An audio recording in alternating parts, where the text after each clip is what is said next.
I saw that. I did see that. It's Friday. And it's fixed. This work is hanging out. Extra bullshit. Friday. Hanging out. Calling out. The ones who want to do it all day. Feel free to call in. And we're just going to talk about this and that. Anything more interaction with the chat. We'll love and rock that YouTube on.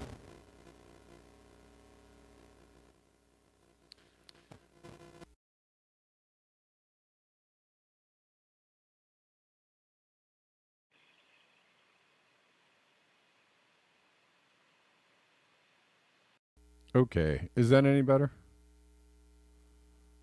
Completely garbled. Okay. All right. Is that better?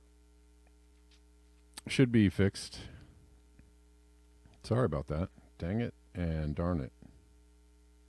Cool.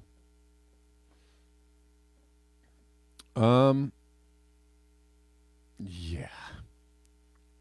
Anyways, it's Friday Fix. We're hanging out, talking about this and that.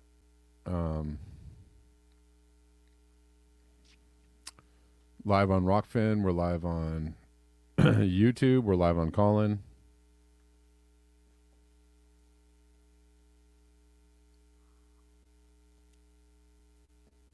But great to see you.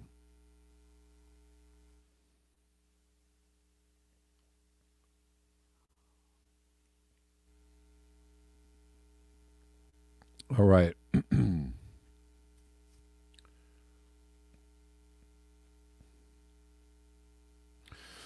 Andre used to live in the Bay Area. How'd you get driven out of the Bay Area? I'm curious. Is it just economically? I used to live in the Bay Area at one time. It was long before the tech boom came in and scraped the very last of the poor people away.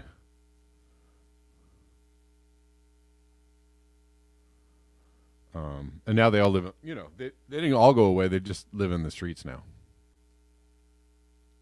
Right.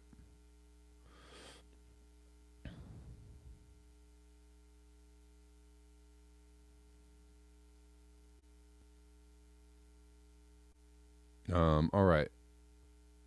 Yeah, economically, we're not doing so good, obviously. The Fed is, the other day, announced another rate hike.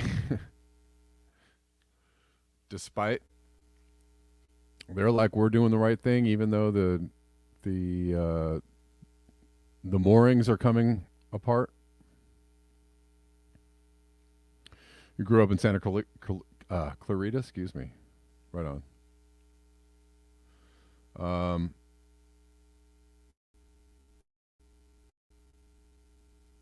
Yeah, the foundations are a little shaky in the economy right now. And the Fed's like, we're going to keep going. Well, and who knows? I mean, it's the opposite of what they did last time. Did what they do last time actually save the economy or help things much? I mean, clearly it was a major upward transfer of wealth, right? The very wealthy got more money. And the poor still lost their jobs and lost their houses. So whatever it is they did in the last crash didn't seem to fix the economy, right? And a lot of people think that the reason why things are coming apart now is because they kept those policies in place for so long. The money printing and the free money and the QE into infinity, right? So who knows? And the Fed now is like, no, we're going to do the opposite this time. And I don't know. A lot of people think it's the cause of the problem.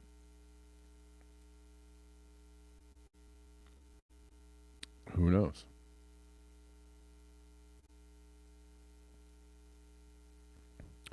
But in Paris, people are pissed, and they've been pissed for a while, right?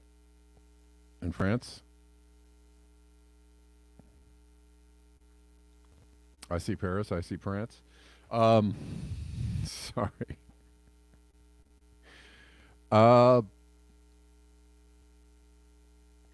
They've been upset at the Macron and the people in charge in France for like 5 years now, 4 or 5 years. But they really know how to go out and show their displeasure. But we don't have anything to do with that kind of stuff in the United States anymore.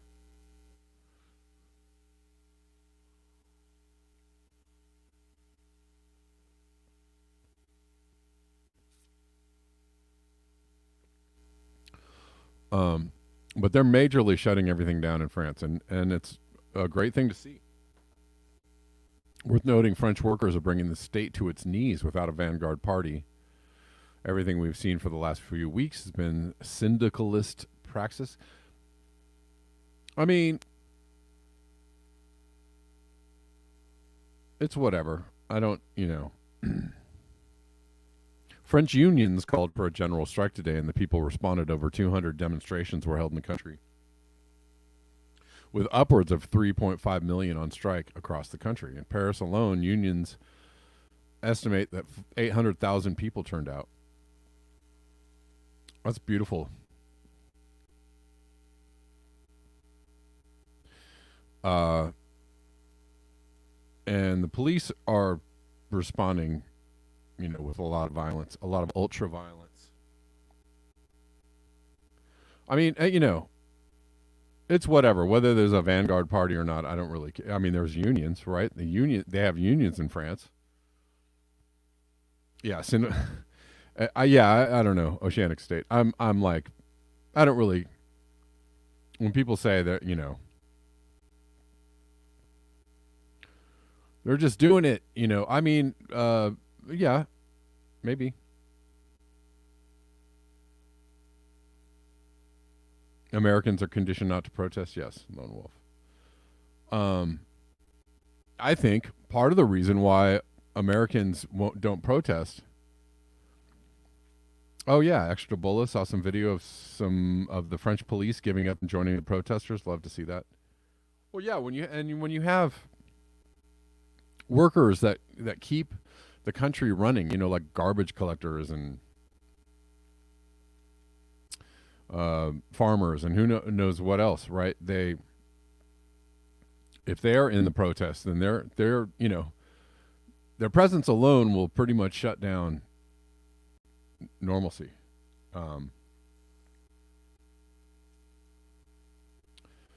Kamashwari Kate says this is what it was like in Madison, Wisconsin in 2012. Really? For what?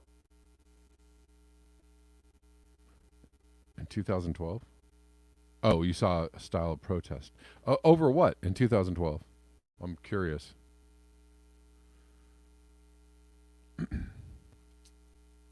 But I don't know, the whole like, well, we just need the people and we don't need a party, or we don't need a leader or whatever.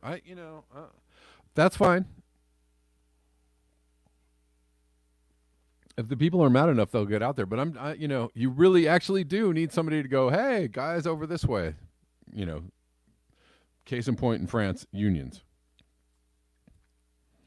Or someone, anybody to go, hey, let's get out here and go do something, right? The idea that like, well, we don't need any leaders or any people to tell us what to do or show us the way or whatever. No, actually you do.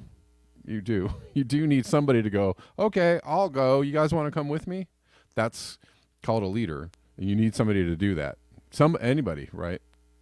And I feel like that particular narrative adds to the, don't go out and do anything. Don't organize. Don't get together. Don't do the things. Don't, help each other out. Don't, whatever. Everybody just do it on your own. Okay, like that's the idea. No, it doesn't happen that way. It doesn't happen that way.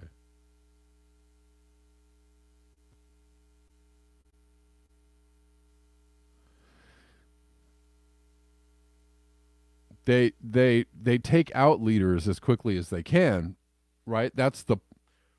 They take them out as quickly as they can because they fear the coalescing around a leader or a movement or a union or a group. If leaders weren't so important, why did they assassinate all of them in the 60s? If leaders weren't so important, they're actually really important. You actually need somebody to go, hey, let's do it like this. It furthers the fractionalization of, people, groups, like, look, we need to get together to fight this thing, right? We need to get together to fight, whatever's happening. The oligarchs, the people in control, whatever you want to call them. You need to get together to do that. So you need to say to all the people that you disagree with, hey, I disagree with you on so many things, but like we need to actually come together and do this. And you need somebody to do that, to go out and do that. You need a leader. You need or a few leaders or some people, or you need people to organize around something. But yeah, we don't do that.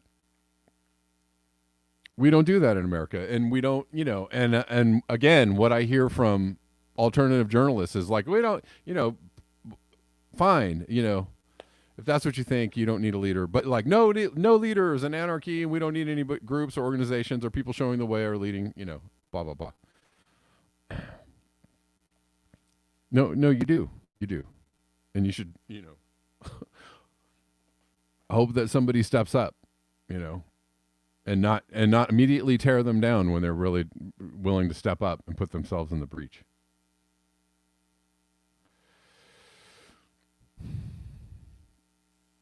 Right. USA has staffing agencies, not unions. We also have right to work laws, right? Right to work, another one of those, puppies for everybody laws, right?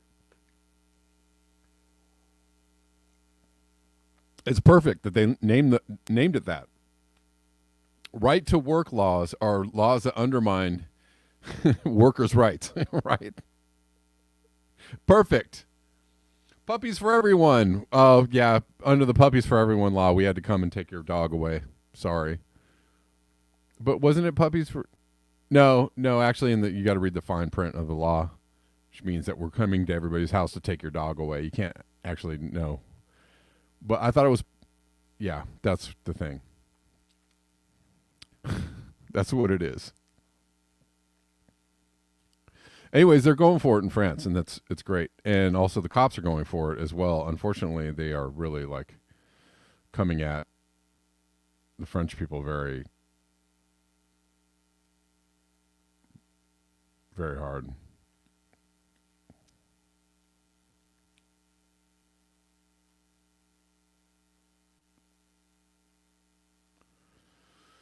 Dang.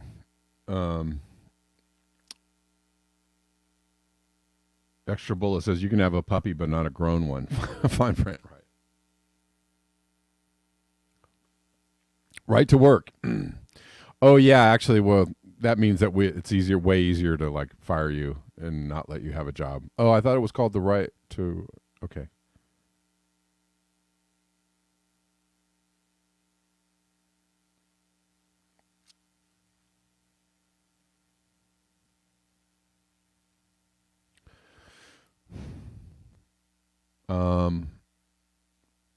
Do I have that other? It's like Logan's Run, but the doggo version. Your puppy is all grown up. It's time for your puppy to go away.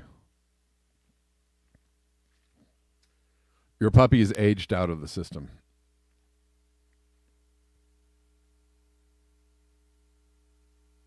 Here's some more police just... well, it's great to see everybody throwing around these videos on Twitter and at least letting people know what's going on in France. Hey, look what the people are doing in France.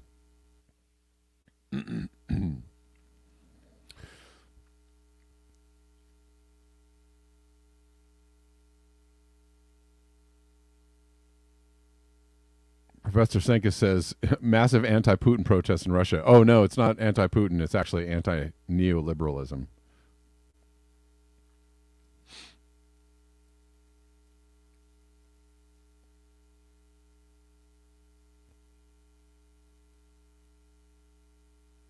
I mean, they're not going to let. They're really not happy about their government getting away with what they're trying to get away with.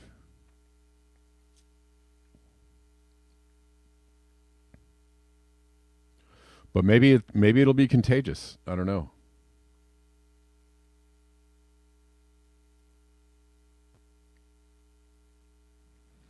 Scientists uncover startling concentrations of pure DDT along the seafloor off the LA coast. Yay.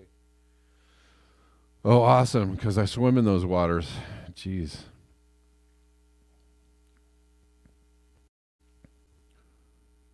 That's horrifying. But you guys know all about the story of how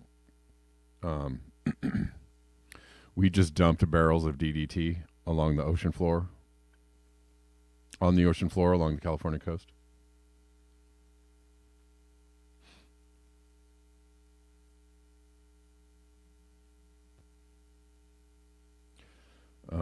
Now scientists have. So first it was eerie images of barrels leaking on the seafloor not far from Catalina Island. Then the shocking realization that the nation's largest manufacturer of DDT had once used the ocean as a huge dumping ground. Also see nuclear waste. Gosh, if only we had a law, a law. Well, they made one eventually. I think you couldn't do that. If only there was a law. No, the free market will totally solve this.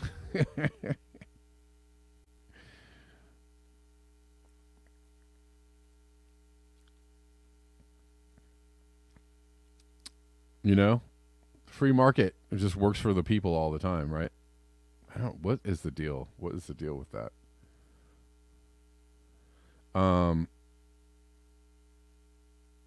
Scientists have discovered that much of the DDT, which had been dumped largely in the 1940s and 50s, never broke down. The chemical remains in its most potent form in startlingly high concentrations, spread across a wide swath of seafloor larger than the city of San Francisco.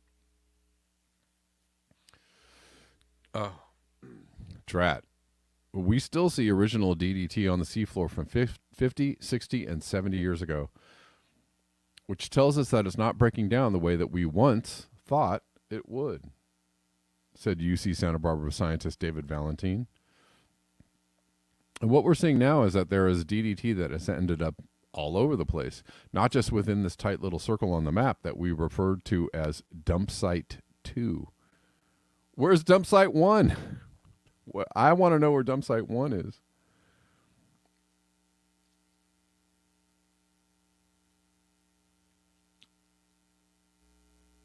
Ugh.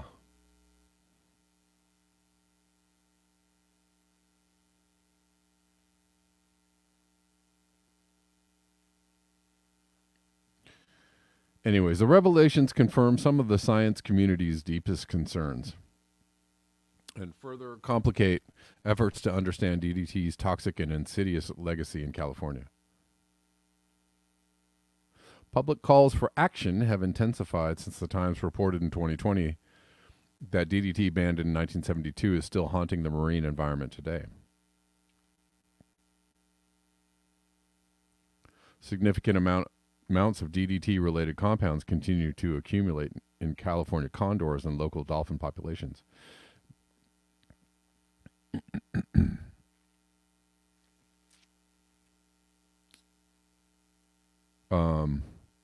Recent study linked the presence of this once popular pesticide to an aggressive cancer in sea lions.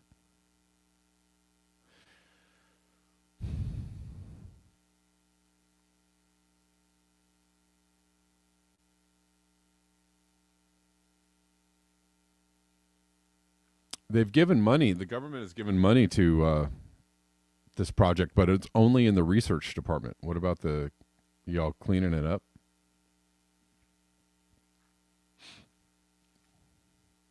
I mean, I think we already have the evidence that it's bad for you, right? Do you think they're going to get in there and clean it up?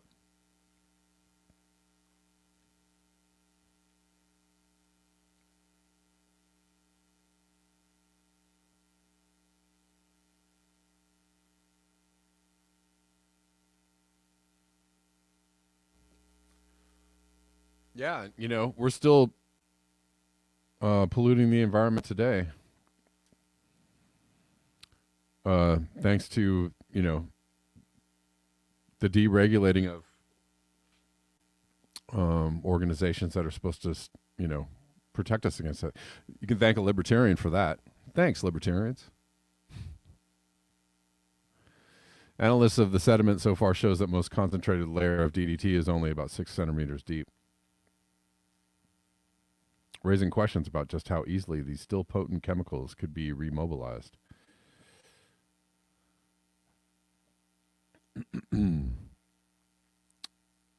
Man.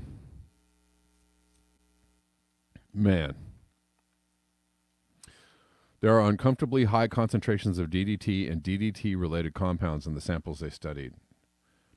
Even the control samples they tried to collect as a way to compare what a normal sediment or fish sample farther away from the dumping area might look like ended up riddled with DDT. It suggests to us, very preliminarily that there's some connection potentially. There's connectivity in these deep food webs across. Really? There's connection? You mean they're all connected? Really? Are we scientists? We are scientists. Whoa, are things connected?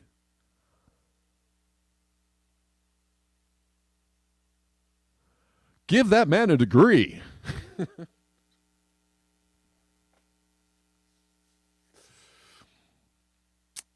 He went to school for 4 or maybe even 8 years. Give that man a degree. I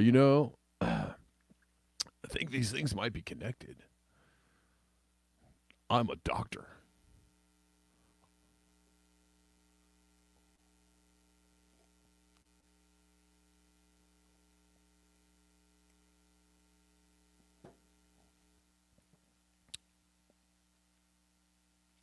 Anyways.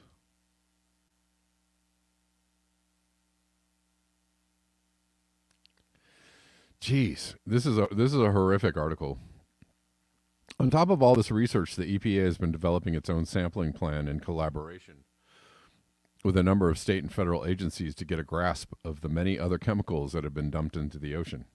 The hope, officials said, is that the groundbreaking science now underway on the deep ocean DDT dumping will ultimately inform how future investigations of other offshore... so you guys are just going to spend time investigating it? Y'all going to clean it up? You're going to make a plan to clean it up? You're going to try and scrape it up off the floor? Trying to get it out of there? Is there something in there about that? You guys are just going to spend a lot of money investigating? That's awesome. That'll be helpful.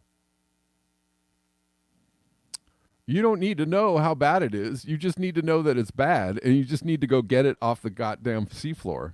Like, seriously. This is, frustrating. We don't need $10 million to study the problem. We need $10 million to send people out there and, scoop this stuff up or get rid of it or clean up the barrels or find a place to put it. I don't, whatever. Let's get on it. Oh, we got to study it. I'm a doctor. Anyways.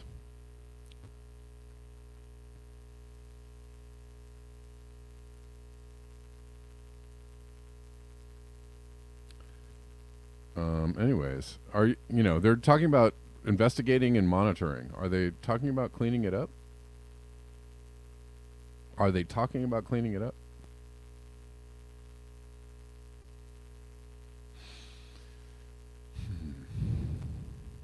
I don't know. I can't read any more of this because I'm getting angrier and angrier about the level of dumbness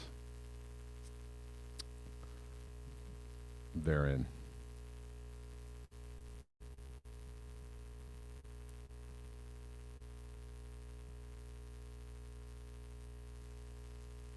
Creative Experiment says California is not a Baywatch democracy paradise. It's a DDT methane leaking Silicon Valley scam cesspool. Pretty much.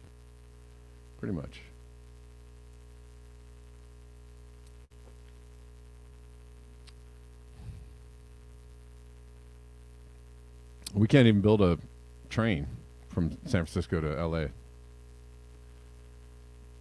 and the plan in place is like, well, it's going to take 15 years and cost $150 billion. Really? Somebody's got to get paid. Politicians got to get paid while it gets built, even if it doesn't get built. Thanks, California. You're awesome.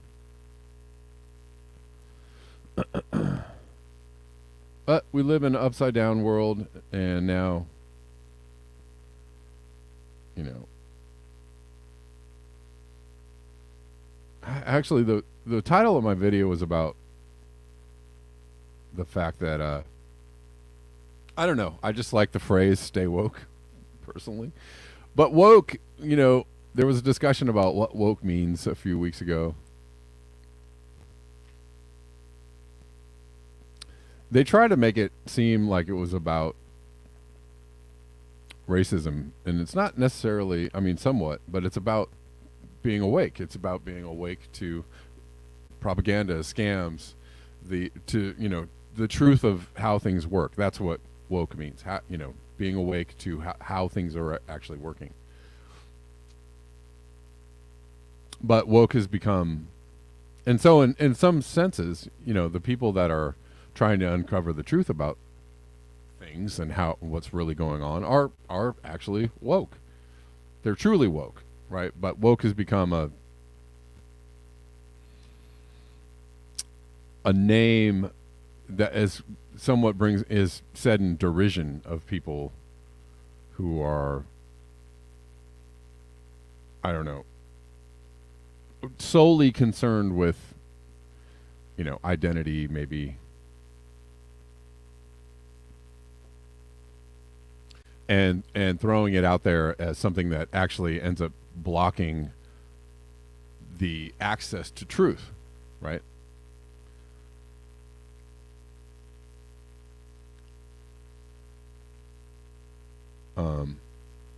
Right. People are concerned about war, or, you know, the smashing of unions, or they have economic concerns, blah blah blah. And the way that they disrupt the narrative, and the way that they push the narrative now, is that anybody who questions the narrative is, you know, racist or sexist or a Trump or a Putin or something or a fascist.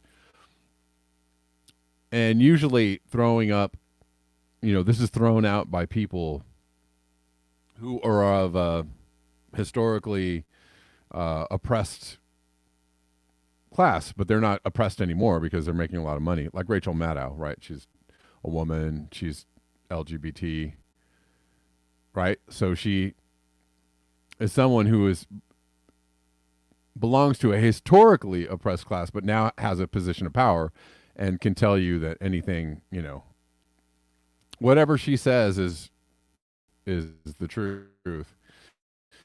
And if you question it, then you're right. You're sexist, you're racist, you're misogynist, you're something, right? But it's not, you know, what she's doing is, it's become, woke has become a very, like, twisted concept, unfortunately.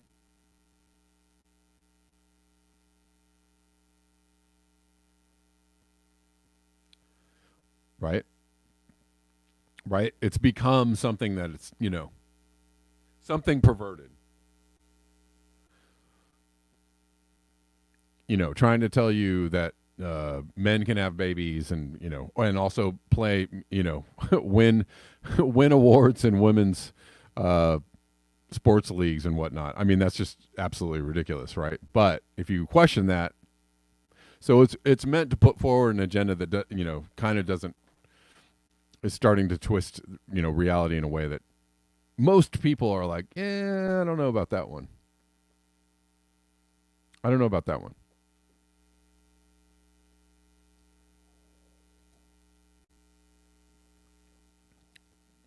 So indeed, stay woke, right? Like, understand how things are being used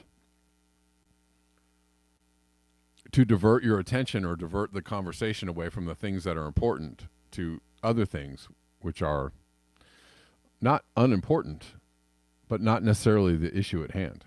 But Matt Taibbi talks about Rachel Maddow and how she lies, and she's, a journalistic hack.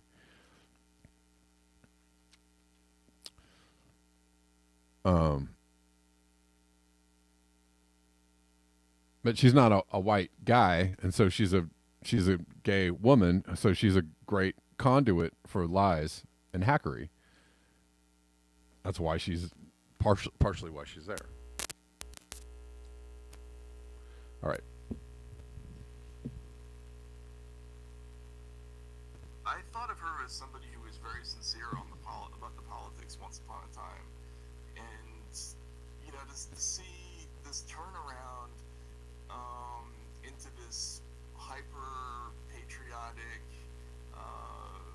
aggressively anti-Russian in the same way that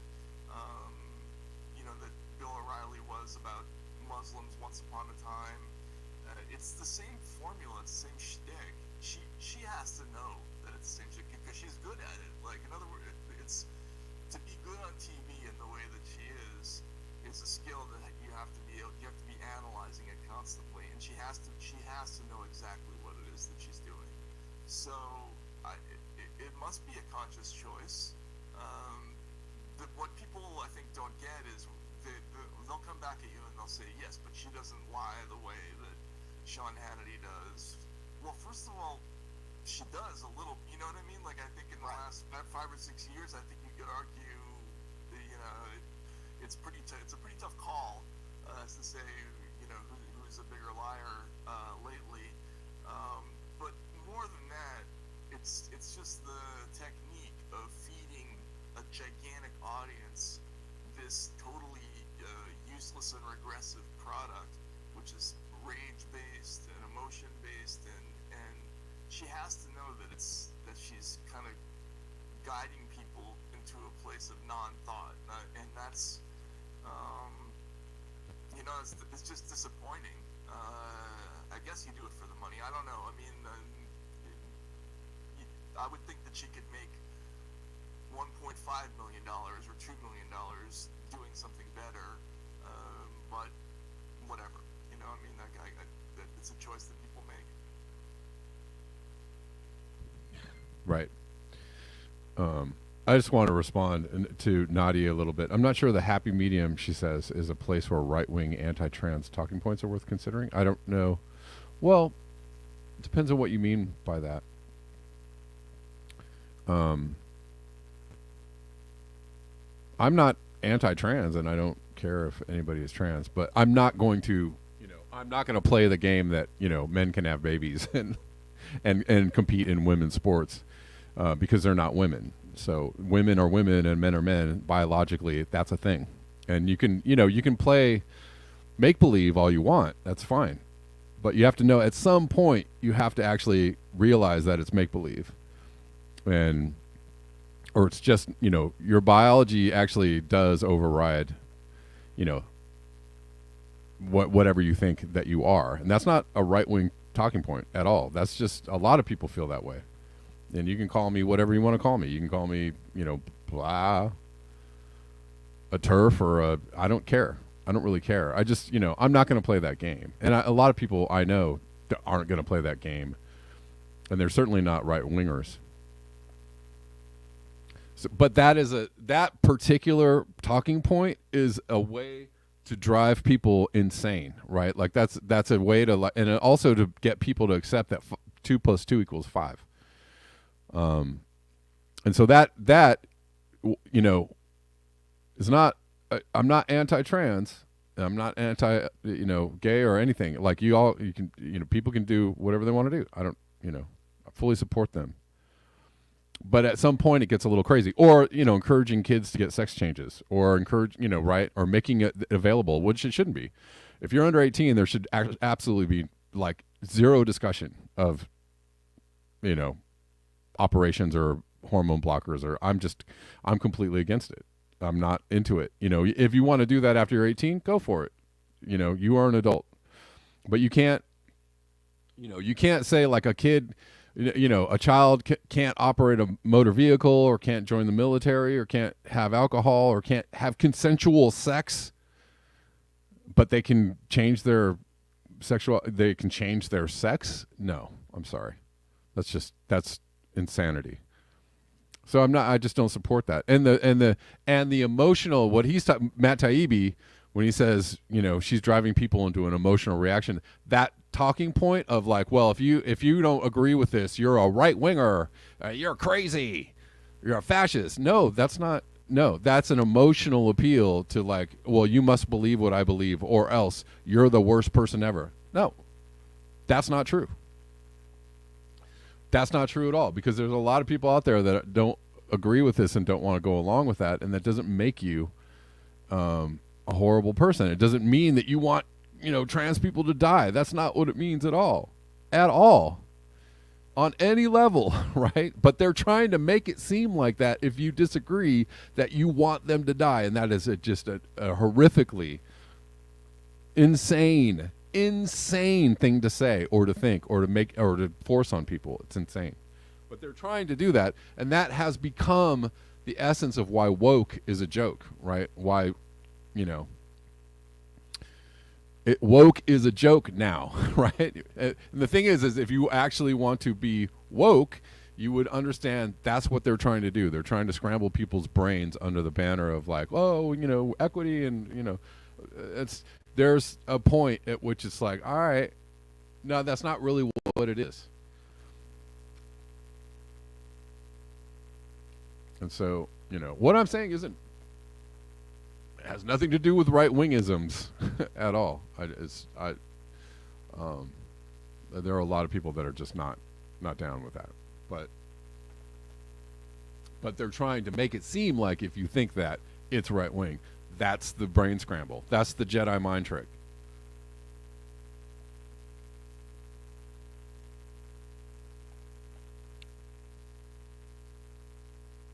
Right?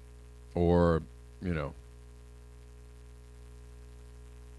know, you can apply that to so many other things that are going on these days, right?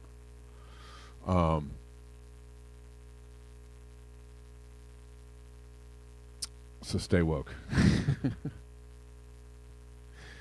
All right.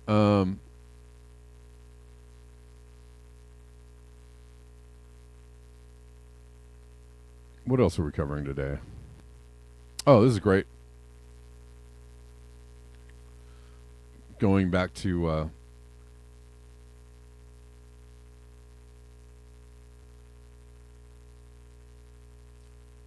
Steph C says, I think it's fine to talk about it, honestly, but if that's any one news host's primary talking point, I think it's a problem. Yeah, I mean, I'm not super on the I think that's the thing. That's actually why I'm trying to talk about it, is that, or why I'm spending a little time on it, is that there's something about that too. Obsolete optics, transgenderism gives pharmaceutical industry more lifelong customers. Yeah, and we're not talking about the people that have serious issues, going through gender transition and regretting it, right?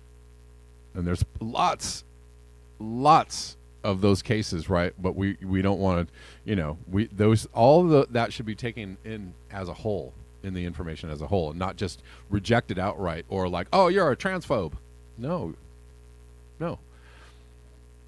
Understanding that children that are pushed or encouraged to do gender transition and then they get older and they're like, oops, that was a mistake, but I was a child and somebody, allowed me to do this or talked me into doing this. Why isn't that part of that part of the discussion isn't transphobic on any level? That's reality. That's like, protect children. That's, I mean, don't, so calling that transphobic is just horrific in my opinion. And that's not what it is. And I'm fine, I look, I have friends that are trans, and I, go do what you want. It's not what I'm saying. Anyways, but the reason why I'm bringing it up too is that I think I want to give clarity to the idea that I think there it does go both ways, right? Where it's like some people are just all anti woke, anti, that all the time. It's always like, and I don't know. I think it's in the middle somewhere. It's in between. I think the conversation is one that's still being had.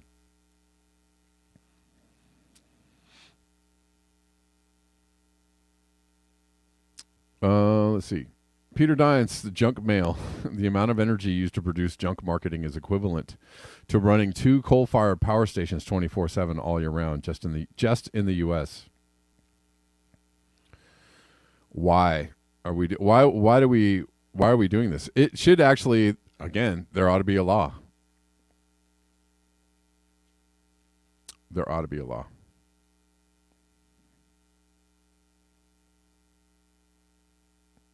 Oh, I hope I'm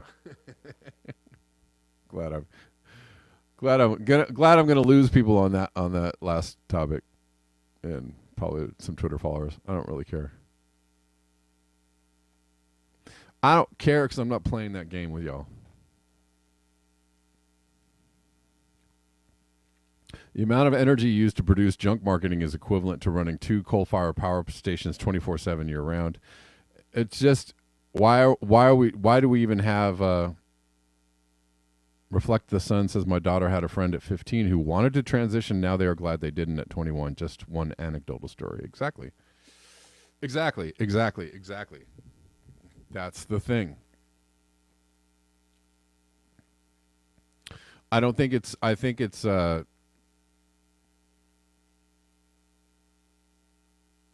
I think to say that whatever, you can't ever say anything to counter. I think it's just there's a limit. There's a point at which it becomes more harmful than helpful. And it is the reaction. It's a reactionary thing. Like, oh, you can't question this, otherwise, you are this very bad person. Well, no. I can question it. Doesn't mean I'm a very bad person. Just want to, question it. Just want to discuss it.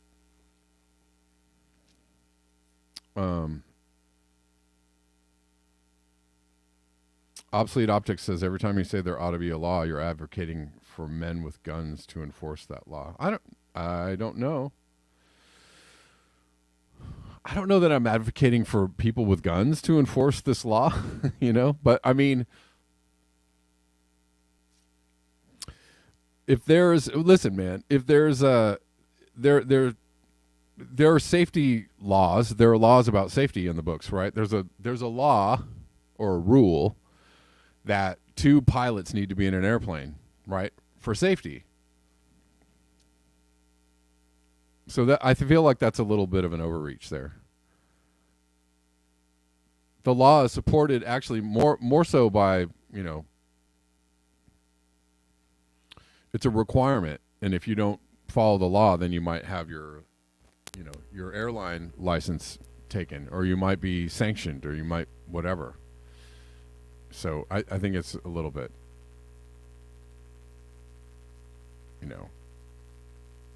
there are lots of laws that aren't enforced with people just coming over with guns. It's just there are laws, rules, regulations, right? There ought to be a law. Why is junk mail even happening? It's a business. That's why it's happening. And the reason why there isn't a law against it, or why it won't stop, is because there's a lot of people making money off the junk mail.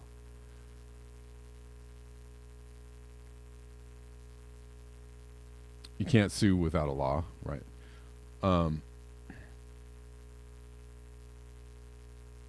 You can't, right? There's people that are making money off of this, and I'm sure they use all the money they make to petition the government to let them keep sending you junk mail.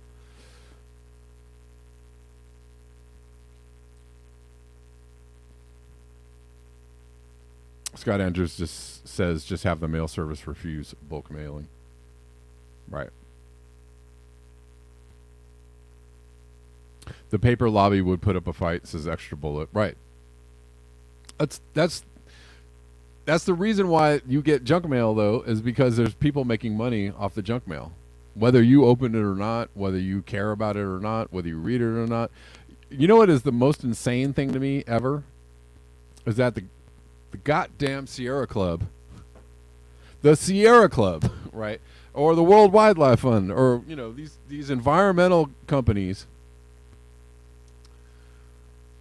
right? Send out junk mail.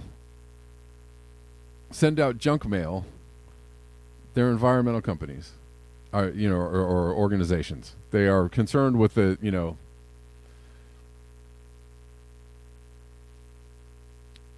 they're concerned with the planet, and yet I'm always like amazed and aghast. I'm just like, what good are you? You're sending out junk mail. All right, that if that isn't a human disconnect, I don't know what is. I'm not sure.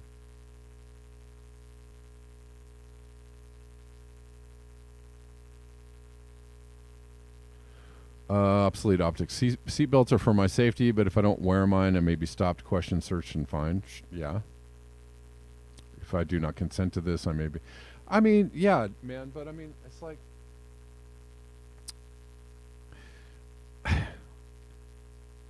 I get what you're saying, but I mean, you're also being like, look, if the cops stop you because you're not wearing a seatbelt, and you're like, why are you stopping me? And you get into a big argument with them. I mean, you're kind of part of the problem. I mean, that whole thing about like, why are you can't detain me and you can't stop me and you can't, ask me for anything. And like, okay, sure. There's probably a legal reason to do that, that you could get away with doing that. But like, does anybody have time for that? And not all cops are like trying to pull you over so they could just like take you to jail, right? They're just pulling you over because you weren't wearing a seatbelt. And they're going to give you a ticket for your seatbelt, right? And if you just go like, oh, my bad, and take the ticket and just go the fuck on, you wouldn't have, it wouldn't turn into a big old thing. It doesn't mean like I love cops. It doesn't mean I love cops. It just means like they actually do serve a role, a function in society. Should they be reformed? Absolutely. Creative Experiment says boomers are still mad about seatbelt laws and getting rid of lead and gasoline. There you go. There's another law. There ought to be a law about lead and gasoline. Now there is. For crying out loud. Laws actually can be good. Good things. Laws and regulations that can actually be really good. The important thing is to make sure that you vote for the ones that you like, or go out and protest for the ones you like, or push for the ones that you like, and, demand better laws, right? That's the point. All right, what's up, Joseph? How you doing?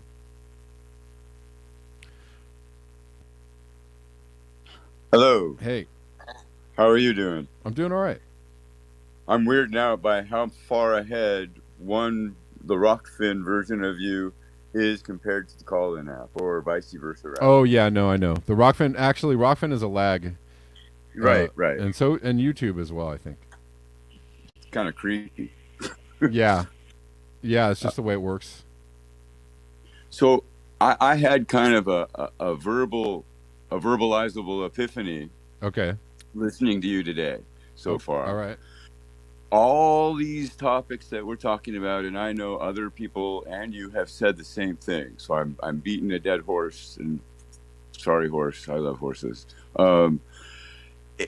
All these things divide the global populace of humans on what issue is most important.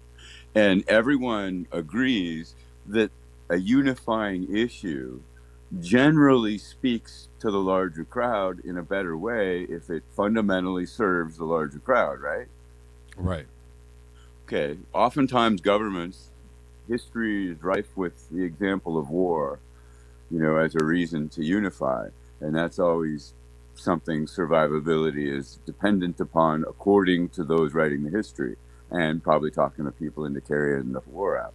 But the same war in silence is presented against the world writ large to support the infrastructure, no matter how far back you go in time, against nature, natural process, and the life that depends upon it.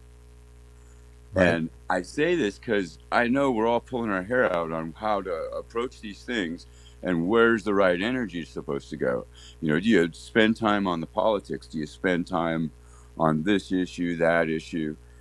And one example from France is, it doesn't matter which issues are your driving force in the now. Number one, we all have the same affinity and risk for global war of any kind. And number two, and that's really the issue that the French people are in the streets over, if you listen to the French people and not our media. And number two would be the environment. And the French are a little more aware of the environment problem. Yeah. And they're in the streets talking about it, but they're also a little more brainwashed about the solutions than the average American. Blessed are the ignorant, because the French are sold on alternatives in a big way.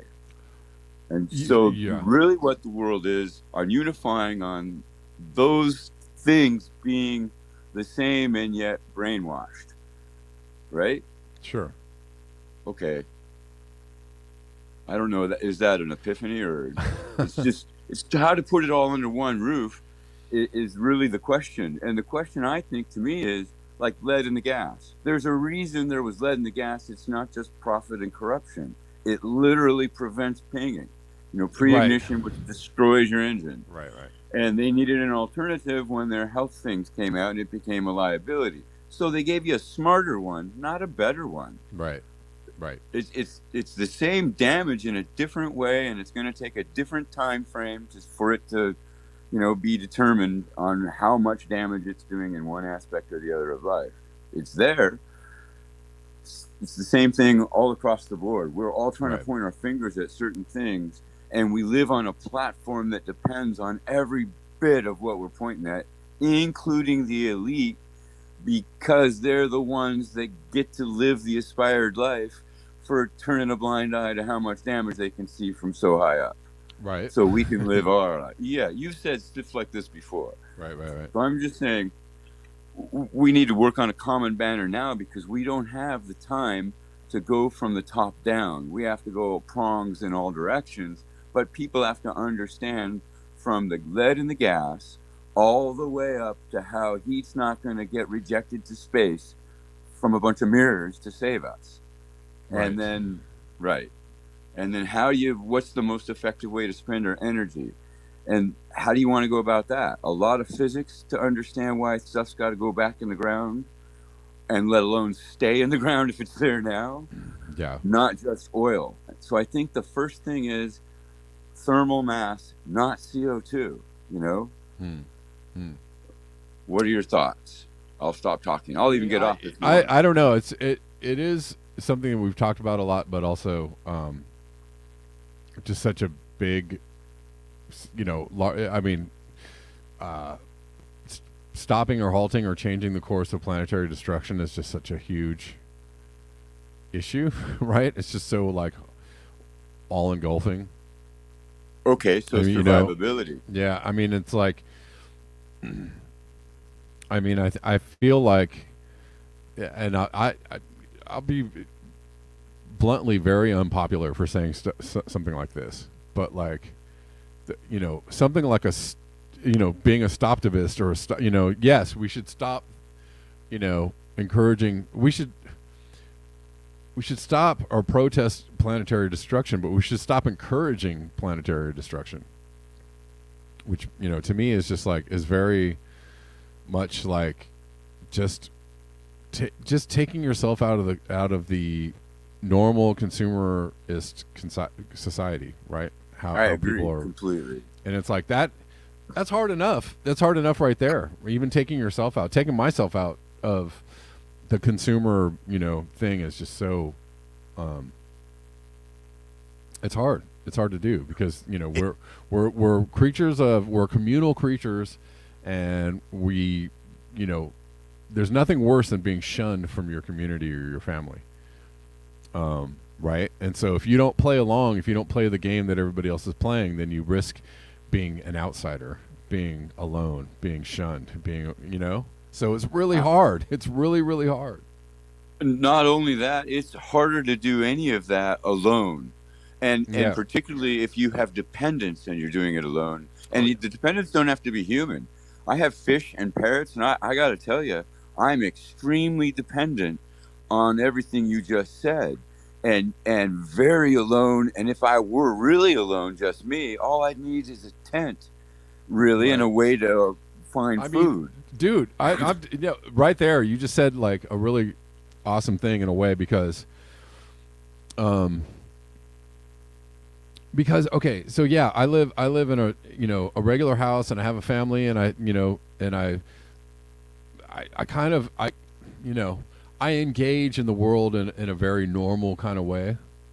Right? I'm not really all that radical, in person. Like if you knew me and hung out with me and met me, I'm just like a regular dude, right? I'm like, I have radical views on things, but they often only just make it outside of my head and into this podcast. And they do make it into my real life in certain ways, right? I'm, but it's very hard to live outside of the normal outside of the paradigm. It's very difficult.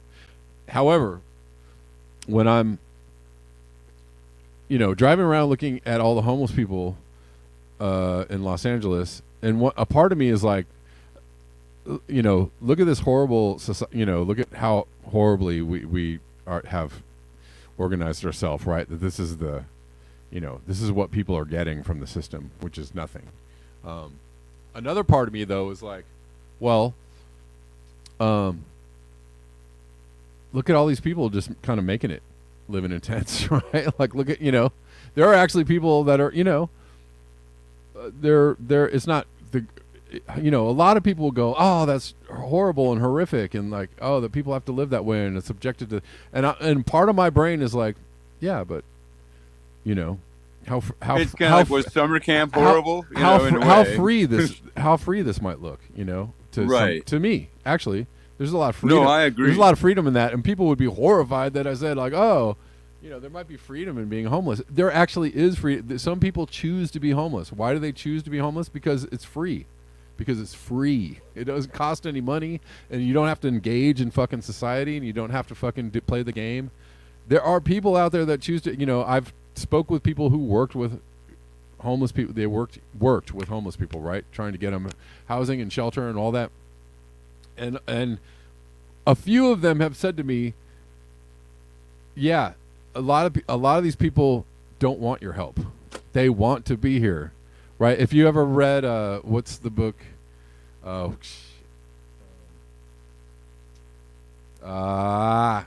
can't think of the book. The book about the gorilla. Daniel Quinn. What's the book? Book about the gorilla. Starts off with the chat will know who I'm talking about. And I'm getting was there a movie made out of that book? Oh, I don't know if there was. You guys know what the book I'm talking about? Daniel Quinn wrote it. I can't think of the title right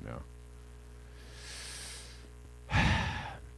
Anyways, I'll think of the title in a second because I can think of the author's name and I can see the cover, and it's about Ishmael. Thank you.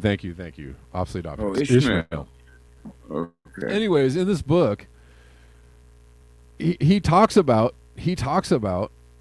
the fact that some people don't want to engage in society, and the more we force them to try to engage with society, the sicker things get, the worse things get. There's a whole lot of people out there who just are like, I'm good. I don't need to do the job thing and the car thing and the insurance thing and the kid thing and the thing and the thing and the thing. I don't need to do all that. I just kind of want to hang out. And he's like, can I ask you something? Why isn't that okay? Like, why don't we set up a state, a whole state or a community or places where people don't want to engage with society. They don't have to, but I mean, we make it almost illegal to not engage with society, right? Yeah. I want to go back and ask you a question. Uh-huh. You said free, right? Yeah. And that's a kind of a subjective term. Sure. And when I think of free, I want to be free of the guilt I feel about all the shit I know I'm doing with everything I do. That's a real fundamental part of that. And it goes right back to what you said about outside of society or fitting in and being ostracized. And humans are faced with a choice. And I have bouts of hatred for humanity virtually daily. Right. And I have to work through all this and come to a point where I at least can stand being me, to some extent. Sure. And it comes out, everybody's faced with this choice.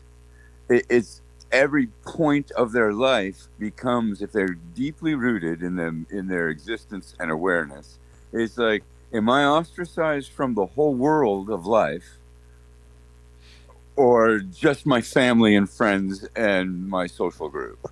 Right.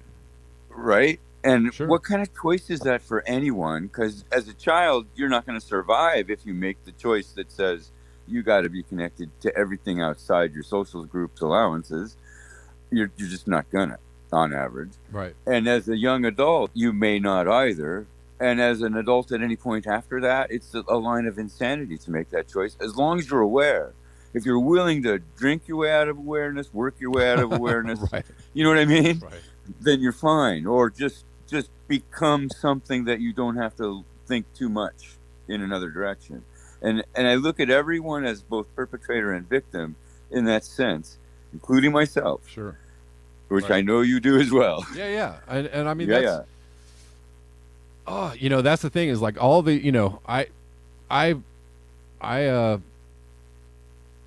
there's a part of me that just doesn't care one iota about the game of making it in society or being a part of it, and there's a part of me that actually excels, in some ways, or has a drive to excel, or, I want to be normal and functional and happy and successful and all that kind of stuff. Right. But there is another part of me that's just like, I just doesn't give a fuck. Right. Like, just doesn't give a fuck about all that. And like, it's a schizophrenic relationship. That's a real part of me.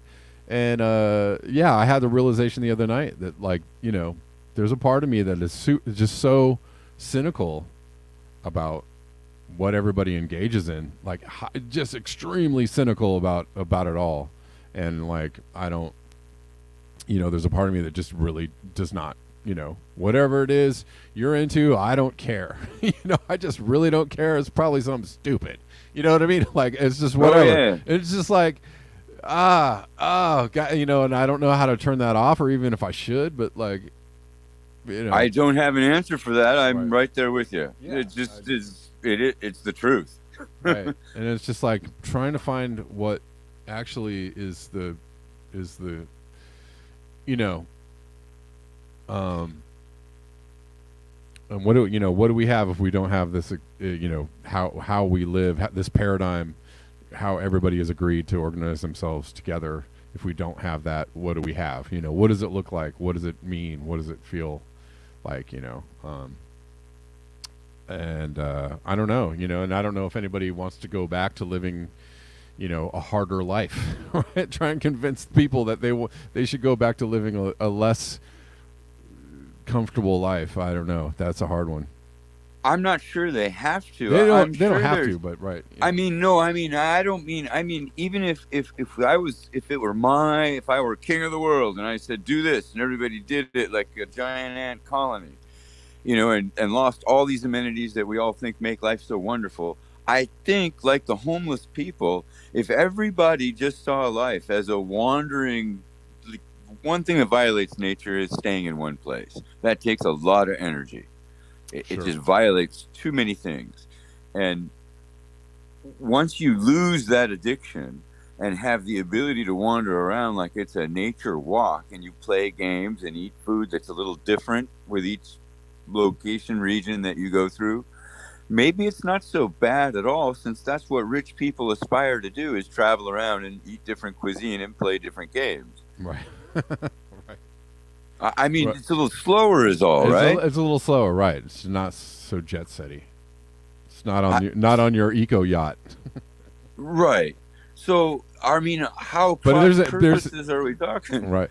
But I think there's a lot of people in some cultures, right, that have, they're totally are all on the eco yachts, right? Yes. Anyways. Well, you got decades, before there's just no choices anymore either direction. Right. Anyway.